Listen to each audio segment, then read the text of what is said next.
Welcome. Right now we're all being attacked by this coronavirus, and it's attacking multiple areas of our lives. We have the whole health issue of being sick. We have the isolation and the mental tear that takes on us.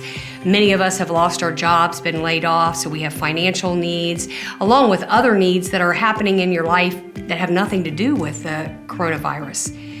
Back in the Bible times, there was a Jehoshaphat, a leader, who also was attacked by multiple enemies at the same time. He had 3 different armies coming at him that were much better equipped and had better weaponry than he did, and he knew the outcome was going to be negative, but he sought the Lord anyway. He didn't give up. He faced his fears. He faced God and the awe of God, and he rallied his troops. He found other believers to join with him, and they fasted and prayed together in agreement.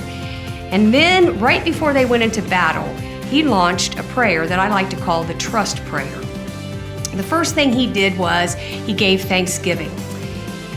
He thanked God just for who he was, the awe of who he is. Nothing particular that he had done, but just for being who God is.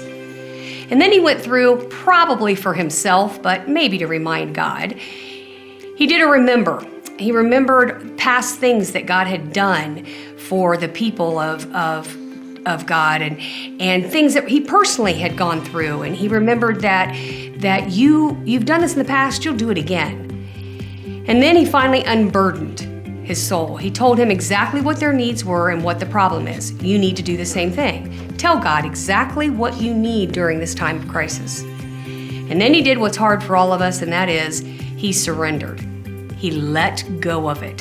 He totally gave it away, and he didn't pick it back up. He walked away and saying, Lord, this is yours. You know my needs.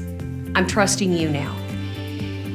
You know, I think he knew the Jeremiah 29:11 verse that says, for I know the thoughts that I think towards you, says the Lord, thoughts of peace and not evil, to give you a future and a hope. Because he stood on that and he trusted. In that trust, he told his army that we are not going to go by our senses of what we see. We're going to keep our eyes on Jesus.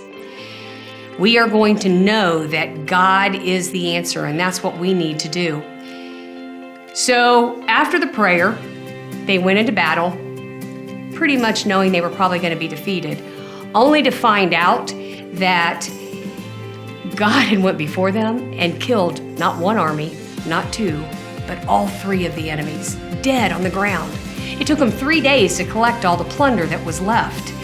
They didn't even have to swing a sword, to argue or fight or shed one drop of blood.